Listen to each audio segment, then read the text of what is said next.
এ যেন মরার উপর খাড়ার ঘা। চোটজর্জর নেইমার এবার আক্রান্ত হলেন করোনা ভাইরাসে। আর নতুন এই ধাক্কা বিপর্যস্ত নেইমারকে আরও কোণঠাসা করে দিল। নেইমারের করোনায় আক্রান্ত হওয়ার খবর নিশ্চিত করেছে তার ক্লাব সান্তোস। চোটের কারণে ক্যারিয়ারে অসংখ্য ম্যাচ মিস করেছেন নেইমার। 2022 বিশ্বকাপের পর থেকে চোটের থাবা যেন আরও ভয়ঙ্কর রূপ ধারণ করেছে। আল হিলালে যোগ দেওয়ার পর 1.5 বছরের মতো মাঠের বাইরে ছিলেন ব্রাজিলিয়ান এই ফরোয়ার্ড। গত জানুয়ারিতে আল হিলাল ছেড়ে নেইমার চলে আসেন সান্তোসে। সেখানেও অবস্থা প্রায় একই রকম। শৈশবের ক্লাবে ফিরে এখন পর্যন্ত কেবল 12 ম্যাচ খেলার সুযোগ হয়েছে তার। সাম্প্রতিক সময়ে অবশ্য চোট কাটিয়ে ফেরার চেষ্টায় ছিলেন নেইমার। এর মধ্যে ব্রাজিলিয়ান লিগ সিরি আতে সান্তোসের সর্বশেষ ম্যাচে মাঠেও নেমেছিলেন তিনি। সেই ম্যাচে যদিও লাল কার্ড দেখে মাঠ ছাড়তে হয় তাকে। আর এবার এসব বিপদের সঙ্গে যুক্ত হল করোনার আঘাত। বৃহস্পতিবার কোভিড টেস্টে পজিটিভ হওয়ায় নেইমারকে আইসোলেশনে রাখার কথা জানিয়েছে সান্তোস। এক বিবৃতিতে ক্লাবটি জানায়, বৃহস্পতিবার 5 মে নেইমারের শরীরে ভাইরাসজনিত উপসর্গ দেখা যেতে শুরু করে। সান্তোসের চিকিৎসা বিভাগের মূল্যায়নের পরে তিনি ল্যাবরেটরি পরীক্ষার মাধ্যমে করোনায় আক্রান্ত বলে নিশ্চিত হয়েছে। করোনায় আক্রান্ত নেইমারকে সারিয়ে তুলতে সর্বোচ্চটা করার কথাও জানিয়েছে ক্লাবটি। উপসর্গ দেখা যাওয়ার পর বৃহস্পতিবার থেকে সব ধরনের কার্যক্রম থেকে দূরে রয়েছেন নেইমার। তিনি বর্তমানে বাড়িতে বিশ্রামে আছেন এবং চিকিৎসকের পরামর্শ অনুযায়ী উপসর্গ ভিত্তিক চিকিৎসা নিচ্ছেন। এদিকে ব্রাজিলের নতুন কোচ আনচেলত্তি দল ঘোষণায় নেইমারকে দলে রাখেননি বলে জানা গেছে। কেন নেইমারকে ব্রাজিল দলে ডাকেননি আনচেলত্তি, সেই বিষয়টি এখন আপনাদের তুলে ধরা হল। কার্লো আনচেলত্তিকে কাল ব্রাজিল জাতীয় দলের কোচ হিসেবে আনুষ্ঠানিকভাবে পরিচয় করিয়ে দিয়েছে দেশটির ফুটবল কনফেডারেশন সিবিএফ। দায়িত্ব বুঝে পাওয়ার পরপরই আগামী জুনে বিশ্বকাপ বাছাইয়ের 2টি ম্যাচের জন্য দল ঘোষণা করেন আনচেলত্তি। 26 সদস্যের সেই স্কোয়াডে কাসেমিরো, রিচার্লিসন ও আন্তোনিকে ফেরানো হলেও নেইমারকে কিন্তু রাখা হয়নি বা জায়গা দেওয়া হয়নি। স্কোয়াড দেখার পর ব্রাজিলের অনেক সমর্থকদের মনে প্রশ্ন জেগেছিল, দীর্ঘ সময় দলের প্রাণভোমরা হয়ে থাকা নেইমার কি তাহলে আনচেলত্তির পরিকল্পনার মধ্যে একেবারেই নেই নাকি অন্য কিছু? সংবাদ সম্মেলনে ব্রাজিলিয়ান সাংবাদিকেরাও কোচ আনচেলত্তিকে এই প্রশ্ন করেছিলেন। 65 বছর বয়সী ইতালিয়ান কোচ যে উত্তর দিয়েছেন তাতে সমর্থকদের আশ্বস্ত হওয়ারই কথা। প্রথমবারের মতো ব্রাজিল দল ঘোষণার আগে নাকি নেইমারের সঙ্গে আলোচনা করেছেন আনচেলত্তি।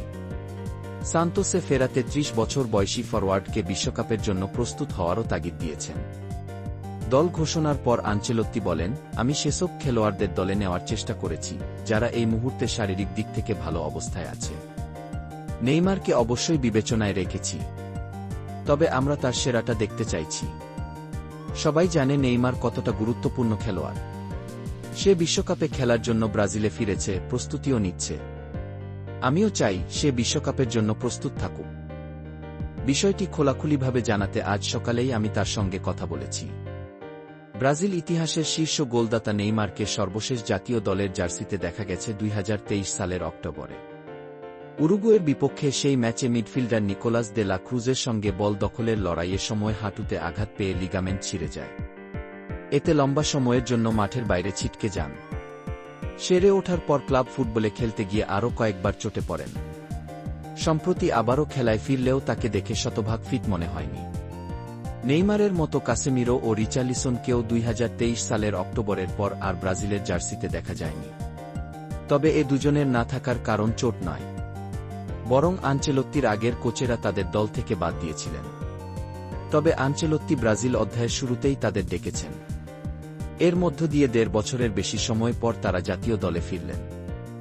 সম্প্রতি টটেনহামের হয়ে উয়েফা ইউরোপা লিগের শিরোপা জিতেছেন ফরওয়ার্ড রিচার্লিসন। কাসেমিরোর ক্লাব ম্যানচেস্টার ইউনাইটেড সদ্য সমাপ্ত ইংলিশ প্রিমিয়ার লিগ মৌসুমে ভালো করতে না পারলেও অভিজ্ঞ মিডফিল্ডারের ফুটবলীয় গুণাবলীর উপর আস্থা রেখেছেন আনচেলত্তি। রিয়াল মাদ্রিদে থাকতে কাসেমিরোকে লম্বা সময় শিষ্য হিসেবেও পেয়েছিলেন এই কোচ, তাই তার সামর্থ্য সম্পর্কে স্পষ্ট ধারণা আছে। কাসেমিরোকে নিয়ে আনচেলত্তি বলেন, আমার মতে সে অনেক বড় মাপের খেলোয়াড়। আমি সৌভাগ্যবান যে রিয়ালে থাকতে তাকে আমার দলে পেয়েছিলাম। আমার মনে হয় জাতীয় দলে এমন একজন খেলোয়াড়ের প্রয়োজন যার মধ্যে ক্যারিশমা, ব্যক্তিত্ব ও প্রতিভা আছে। ব্রাজিল সব সময়ই অনেক প্রতিভাবান খেলোয়াড় পেয়েছে, তবে আধুনিক ফুটবলে শুধু প্রতিভা নয়, মানসিকতা, প্রতিশ্রুতি, ত্যাগ এসবও দরকার। কাসেমিরোর মধ্যে সেসব আছে। দলে আরও যাদের ডাকা হয়েছে তাদের অনেকের মধ্যেও এই গুণগুলো আছে। 2021 সালে টোকিও অলিম্পিক ফুটবলে সোনা জেতার পর আর কোনো বড় সাফল্য নেই ব্রাজিলের। লম্বা সময় ধরে দলটি কেন প্রত্যাশিত ফল পাচ্ছে না, এর কারণও ব্যাখ্যা করেছেন আনচেলত্তি। সত্যিটা হল, ব্রাজিলিয়ান খেলোয়াড়েরা তাদের জাতীয় দলকে খুব ভালোবাসে।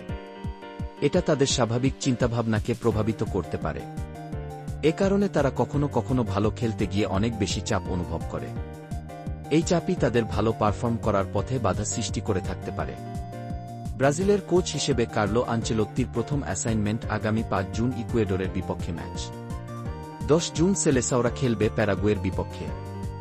দক্ষিণ আমেরিকান অঞ্চলের কনমেবল বিশ্বকাপ বাছাইয়ে এই মুহূর্তে পয়েন্ট তালিকার 4-এ আছে ব্রাজিল। এই অঞ্চল থেকে শীর্ষ 6 দল সরাসরি 2026 বিশ্বকাপে খেলবে। 7 নম্বরে থাকা দলকে আন্তঃমহাদেশীয় প্লে অফের বাধা টপকে আসতে হবে।